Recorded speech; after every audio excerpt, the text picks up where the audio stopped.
आपने अभी बताया कि 24 घंटे का बंद किया गया है, वो बंद का एक रीज़न है। वो रीज़न ये होता है कि जब सरकार में लोगों को लगता है कि किसान जो हैं सोए हुए हैं, क्योंकि बहुत सारे लोग गाजीपुर बॉर्डर पे आके देखते हैं, उनको लगता है कि किसान जो है वो बहुत ज़्यादा सोए हुए हैं, वो कुछ कर नहीं रहे। तो देखिए होता क्या है, ऐसे छोटे छोटे आंदोलन करना, जगह जगह पे रास्ते ब्लॉक करना, ये सरकार को चेतावनी देने का एक तरीका होता है कि हम अभी तक सोए नहीं हुए। फर्क नहीं पड़ता ना, देखिए फर्क नहीं पड़ता, इन चीज़ों से फर्क किसी को नहीं पड़ता। आज ये 4 लाइन की हाईवे बनी हुई है, 2 राइड, आम जनता परेशान होती है। मैं बता रहा हूँ ना, मैं बता रहा हूँ 4 लाइन की आम जनता परेशान नहीं होती, आम जनता समर्थन करती है। आपने जितने भी देखे होंगे चक्का जाम हुए हैं, आपने रेलगाड़ियों के जब आपको पता था, जब गाली देते हैं हमने देखा है, वो आपने बिल्कुल देखा होगा, जो गाली देने वाले होते हैं वो प्रायोजित आदमी होते हैं, जिनका मकसद है कि बीजेपी का समर्थन करना। पर अगर आज जो बीजेपी का समर्थन नहीं कर रहा, एक आम आदमी है जो न्यूट्रल है, न्यूट्रल समझते हो ना, उसे किसी पार्टी से कोई मतलब नहीं है, तो वो किसानों का समर्थन करता है। वो कहता है 2 घंटे, अगर कोई आदमी कहीं जाना मजबूर और फंस जाए जाम में, तो देखिए रोड बंद कर दिया। आज अगर आपका स्वागत, तो अगर उनके पास तो फिर भी 4 रास्ते निकल जाएंगे कहीं ना कहीं गिराए बाय निकलने के। आज की डेट में ये 2 हाईवे बंद है, तो क्या ट्रैफिक रुका नहीं हुआ है? चल रहा है ना ट्रैफिक, आप दिखाइए वहाँ ट्रैफिक पूरा चल रहा है। तो आज की डेट में 2 हाईवे बंद होने से कोई ट्रैफिक नहीं रुक रहा, हर आदमी अपनी मंजिल तक पहुंच रहा है। तो आप ये कैसे कह सकते हो कि इस चीज का इंपैक्ट पड़ेगा? इस चीज का इंपैक्ट सरकारों को पड़ता है और आम जनता अपनी आवाज मजबूत करती है। ये एक प्रदर्शन का एक तरीका होता है, ये एक प्रदर्शन का तरीका है कि जगह जगह जाना। आप खाली बॉर्डर पे बैठे रहते तो लोग कहते किसान बॉर्डर पे बैठे कुछ करते तो है नहीं। आप मेरी बात बताओ, महीने होने वाले हैं, ये तो काम कर ही रहे हैं आप लोग। हाँ, तो ये कोई नतीजा निकला क्या? देखिए नतीजा कोई नहीं होता, अवेयरनेस सबसे बड़ी चीज होती है, जागरूकता एक बहुत बड़ी चीज है। आप जागरूकता को यहाँ से मत तोलो कि उससे कोई फायदा है नुकसान निकलेगा। आज ये आंदोलन हो रहा है, आंदोलन का फायदा और नुकसान करंटली नहीं पता लगते, एक वक्त आता है। लोग बहुत जागरूक हैं, ऐसी बात नहीं है। आप ये गाड़ियां जाती है, किसी दिन हम तो कहते हैं सोशल मीडिया वाले बंदे इन गाड़ियों को रोक दे और इनसे पूछे कि आप किसान आंदोलन को किस तरीके से देखते हो। कई लोग तो कहते हैं शराब ही बैठे हैं ये, तो आप उनसे पूछो ना, वो तो वही है जो आप एक गली में जाकर के पूछ लो कि 4 आदमी जो बीजेपी के होंगे, आप चलते ट्रैफिक से पूछो किसी दिन, जो चलती गाड़ी है उनको रोक दो करंटली और उनके सामने कैमरा लगा के पूछो कि आप किसको कैसे देखते हो। आप मार्केट में जाओ, आप मॉल में जाओ, आप पार्क में जाओ। आज सोशल मीडिया का ये भी एक धर्म है, एक कर्म है कि खाली बॉर्डर पे आप जैसे ड्यूटी अपनी दे रहे हैं, अगर आप में से कोई भाई पार्क में जाए, पब्लिक प्लेसों पे जाएं, मॉल में जाएं, गली में सब्जियों के बाजार लगते, संडे बाजार, सोम बाजार, जहाँ औरतें आलू प्याज छांट रही होती हैं, उन औरतों से बात करो, सब्जी वालों से पूछो, आजादपुर मंडी जाओ, केशवपुर मंडी जाओ, इन जगहों पे जाओ। जी कल हम अनाज मंडी गए धनकौर में, हम मजदूरों से बात हमने सुना कई लोगों ने कहा कि हमें तो कोई मतलब ही नहीं है और मोदी जी ठीक काम कर रहे हैं। देखिए आज मैं आपको क्या कहना चाह रहा हूँ, जिनको जो पढ़े लिखे नहीं है उन्हें क्या पता कि राइट और रॉन्ग क्या होता है। आप मेरी बात सुनो, जो सिक्का उछाला जाता है, जिस आदमी को पता है कि सिक्के के 2 पासे, एक हेड और एक टेल, वही तो बताएगा ना भैया हेड आएगा टेल आएगा। जिसको पता ही नहीं है, आबादी बहुत है, तो यही बात तो है, जब तो मोदी जी सबको मूर्ख बना पा रहे हैं। आज भी आप ये चीज देखो ना, जब देश में लोग धर्म के नाम पे बढ़ जाते हैं ना, तो ऐसे लोगों को आप ज्यादा लंबे समय तक लेके नहीं चल सकते। तो आप मानते हैं जो आपका जागरूक अभियान चल रहा है वो सफल नहीं हुआ? जो जागरूक अभियान चल रहा है उसका असर मिल रहा है, जो जागरूक अभियान चल रहा है उसका असर मिल रहा है। महापंचायतों में उसका असर देखने को मिल रहा है। आप ये नहीं कह सकते कि उसका असर देखने को नहीं मिल रहा। महापंचायतों में लोग लाइव चलाते हैं राकेश टिकैत जी अपने पेज से, हम उन पेज में लोगों की कमेंट पढ़ते हैं, आपकी वीडियो जो जाती है उनमें हम लोगों को कमेंट पढ़ते हैं किसान एकता जिंदाबाद। आप ये बात बताओ, क्योंकि हर आदमी मजबूर है अपने काम धंधे से। कहीं मेरी बात सुनिए, बीजेपी के पास जो मंत्र है वोट बैंक अपना रुझाने का, अपनी तरफ करने का, उसका कार्ड क्या है किसानों के पास? देखिए उसकी कार्ड एक ही है, संगठन है किसानों का। इनको अपने प्रतिनिधि उतारने चाहिए। नहीं राजनीति से तो दूर है। नहीं प्रतिनिधि उतारने चाहिए अवेयरनेस के लिए। मैं ये नहीं कह रहा इलेक्शन में वोटिंग के लिए। जब वहाँ पे आप बीजेपी के लोग खड़े होंगे पंचायत के अंदर, तो वो अपने प्रतिनिधि उतारे और वहाँ पे जाके बोलें कि देखो आप किसानों के पक्ष में कर रहे हो वोटिंग या इनके विपक्ष में कर रहे हो। अगर आप विपक्ष में हो तो आप जिताओ इनको, अगर आप किसानों के पक्ष में तो इनको हराओ। आप बैलेट पेपर का बहुत बड़ा रोल है आज की डेट में। आज ईवीएम के थ्रू जो इलेक्शन हो रहे हैं उन पे हम उनको इलेक्शन ही नहीं मानते। देखिए हिंदू मुस्लिम हिंदुस्तान से खत्म हो ही नहीं सकता। आज आप अगर हिंदू से बात करोगे तो वो अपना एक ही व्यक्तिंग रखते हैं। उनका मानना ये होता है कि जो गाय को काट के खा रहे हैं और हम गाय को पूजने वाले, हमारे में भाईचारा कैसे बनेगा, उनका एक ही जवाब है। तो आज हमारे देश के अंदर देखो ये जो गंगा जमुना तहबीज है, आज ये किताबों में है।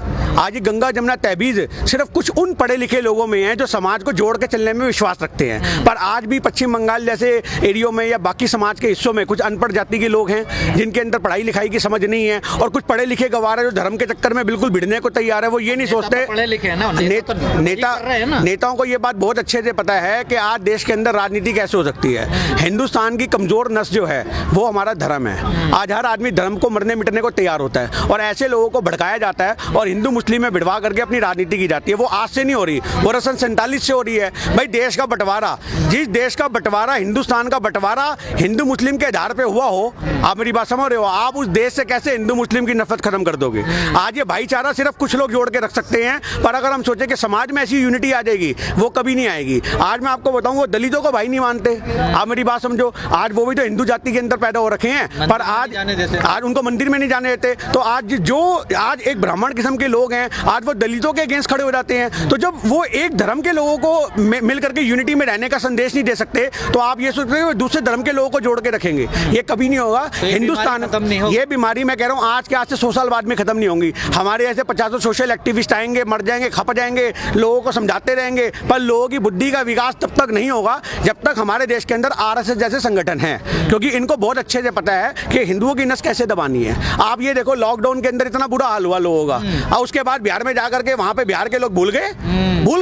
वहां पे उनको जय श्री राम का नारा हुआ और दे वोटिंग ईवीएम पे धड़ाधड़ बीजेपी। आप ये बताओ, जिनके पैरों में छाले थे, हाथ टूटे फूटे हो रहे थे, ट्रेनों से कट गए थे लॉकडाउन के दौरान मजदूर, उनको आप नहीं समझा सके। जो अपनी जान देने के बाद अपने समाज के लोगों को नहीं समझा सके, तो आप कैसे उम्मीद करते हो कि वो बाकी लोगों को समझा लेंगे? आज बिहार के अंदर भी यही हुआ, ये पश्चिम बंगाल में देखने को मिलेगा। आप ये मेरे से लिखवा लो, पश्चिम बंगाल में जो 200 बार वो अमित शाह जी कह रहे हैं, वो हो जाएगा, इसमें कोई बड़ी बात नहीं है। और उसके होने का सिर्फ एक ही रीजन होगा, क्योंकि पहले से प्रोपेगेंडा तैयार करके रखा हुआ है, और इस चीज के द्वारा हमारे देश को तोड़ने की साजिश हो रही है। आज हमारा जो आंदोलन इतना मजबूत हो रखा था, उस आंदोलन को कमजोर करने के लिए पहले आपने देखा होगा, इन्होंने राकेश टिकैत जी पे सेना उतार दी, आपने ये चीज देखी होगी। उसके बाद उनके ऊपर हमला कर दिया, पर इन बालक बुद्धियों को ये नहीं पता कि इससे आंदोलन और तेजी पकड़ रहा है। आप मेरी बात को ध्यान रखना, आज आंदोलन कमजोर नहीं हो रहा। राकेश टिकैत जी के हमले के बाद आंदोलन ने और बूस्ट पकड़ा है, घर घर से किसान निकल के यहाँ पे आए हैं। तो आज ये चीज सोच लेना खाली कि किसानों को कमजोर कर देंगे, धर्म के मामले में देश को ले आएंगे, ये चीज हर जगह नहीं चल सकती। पढ़े लिखे लोग दिल्ली के अंदर रह रहे हैं, आज तो किसान भी बहुत पढ़ा लिखा है अपने आप के अंदर, तो आज भड़काना, वो करना, वो चीज बहुत दूर है। एक कांग्रेस के अगेंस्ट लहर थी, मेरी बात समझ लेना, वो लहर का फायदा उठाया बीजेपी ने और कुछ ही नहीं किया। देखिए, मैं आपसे क्या कह रहा हूँ, आपने देखा होगा अभी असम के अंदर इलेक्शन हुए हैं, वहां पे भाई साहब 90 कैंडिडेट थे एक एरिया के अंदर, और वोट पड़ी है इन्हें 171। 90 कैंडिडेट होने के बाद 171 वोट पड़ने का क्या मतलब आप समझते हो? आयोग ने उसको कैंसिल कर दिया। तो मेरी बात, आप ये देखो, वो पकड़ में आ गई ना, जो चोरी पकड़ में आ जाए वही चोरी है, जो ना पकड़ में है वो तो चोरी होगी। आप मेरी बात समझ रहे हो बात? ऐसे तो कोई नूर भी हमारे देश से छुड़ा के ले गए, मेरी बात समझ रहे हो बात? तो ऐसे अगर ये हमारे देश की शांति छुड़ा के ले जाएंगे तो हम क्या कर लेंगे? आज आप पश्चिम बंगाल की बात कर रहे हैं, मैं हमेशा ये बात कहता आया हूँ, बीजेपी छोटे मोटे इलेक्शनों में ईवीएम की सेटिंग नहीं करती। अभी पंजाब में निकाय के चुनाव हुए थे, एमसीडी के चुनाव हुए थे, तो मैंने जब इलेक्शन का रिजल्ट भी नहीं आया था, मैंने उससे पहले बता दिया था कि यहाँ पे कांग्रेस का पूरा पल्ला भारी रहेगा और बीजेपी का सुपड़ा साफ होगा, क्योंकि उनको पता है ये नालियों नुलियों के इलेक्शन है, एमसीडी के, इसमें मेरा फिरी क्यों करें? आज मोदी जी जहां उतर जाएं, जहां उनको पता है मेरी छवि की बात आ चुकी है, अरे शर्म की बात है। और कहां जाता है ऐसे लोगों का हिंदू तत्व, कहां जाता है? क्या वो मरने वाले, वो क्या वो 23 आदमी हिंदू नहीं थे? आज मैं उन भक्तों से पूछना चाहता हूं जो हिंदू तत्व का सुबह शाम राग लाते हैं, मंदिर में बच्चा पानी पीना चला जाए तो उसके ऊपर इतना बड़ा पखंड खड़ा कर देते हैं क्योंकि वो मुस्लिम होता है। तो ऐसे लोगों से पूछो, दलित मंदिर में जाएगा तो उसका सर फाड़ देते हैं, औरत भी नहीं देखते हाथ छोड़ने से पहले। ऐसे हिंदुओं से पूछो, आप क्यों नहीं पूछोगे? बिल्कुल पूछना चाहिए कि भैया अपनी भक्ति से बाहर आओ और असलियत के ऊपर आप लोग वो करो। तो अभी तक भक्ति से बाहर आए नहीं है क्या? कहाँ, ये बाहर आएंगे भी नहीं भाई, ये बाहर नहीं आएंगे। ये गांजा सुल्फियां लगा करके आदमी बैठा होता है ना, उसको पता ही नहीं होता मेरे साथ क्या हो रहा है। आज भक्तों को पता ही नहीं है, ये गांजे के नशे में है, ये अफीम के नशे में है। और ये गांजा और अफीम क्या है? ये गांजा और अफीम इनके लिए धर्म की पुड़िया, इनको घोट करके बीजेपी ने जय श्री राम के नाम की पिला दी है। आज राम से ज्यादा क्या भक्ति हम नहीं कर सकते? आज यहाँ बैठा कोई इंसान के जय श्री राम नहीं बोल सकता, पर इन्होंने क्या कर रखा है, इन्होंने राम के नाम को बिल्कुल एक स्लोगन बना दिया है। बस जय श्री राम बोल दो तो बंदा बीजेपी का हो जाएगा। आंदोलन तो जगा दिया ना सबको। आज किसान आंदोलन, क्या मतलब? किसान आंदोलन ने तो सबको जगा दिया, भक्ति से बाहर निकाल दिया। किसान आंदोलन ने भक्ति से अभी भी बाहर नहीं निकाला। आज भी किसान आंदोलन के पक्ष में भक्तों, आपकी वीडियो पे हमें गाली देने वाले लोग मिल जाएंगे, आपका भी कमेंट पढ़ना। मेरी बात समझ रहे हो बात? क्यों मिल जाएंगे? क्यों मिल जाएंगे वो? क्योंकि आज भी उनकी नजर में मोदी बहुत अच्छा काम कर रहा है। अरे यार, उनको सही और गलत का फर्क ही नहीं पता। अभी भी रास्ते में गाली देते निकल जाते हैं, तो निकल जाते हैं। अभी यहाँ से तो गाड़ियों में जाने वाले हैं, आप रोक रोक के किसी दिन इनको पूछो कि भाई तुम्हारा क्या मकसद है, तुम किसान आंदोलन को कैसे देखते हो? कहेंगे फर्जी किसान है। अब यहाँ से लगा लो। आज की डेट में ये इतने बुजुर्ग खड़े हैं, ये देखो, ये इतने बुजुर्ग खड़े हैं, इतने बुजुर्ग खड़े हैं कि ये फर्जी हैं। सिर्फ फर्क क्या है, हम जैसे लोग इसलिए बोलते हैं क्योंकि हम इन बुजुर्गों की आवाज है। आज हमारे बुजुर्ग उस जोश से अपनी बात नहीं रख सकते जिस जोश से हम अपनी बात रख देते हैं और अपना व्यक्तंग रख देते हैं। क्यों बाबा, गलत बोला? तो आज ये वजह है।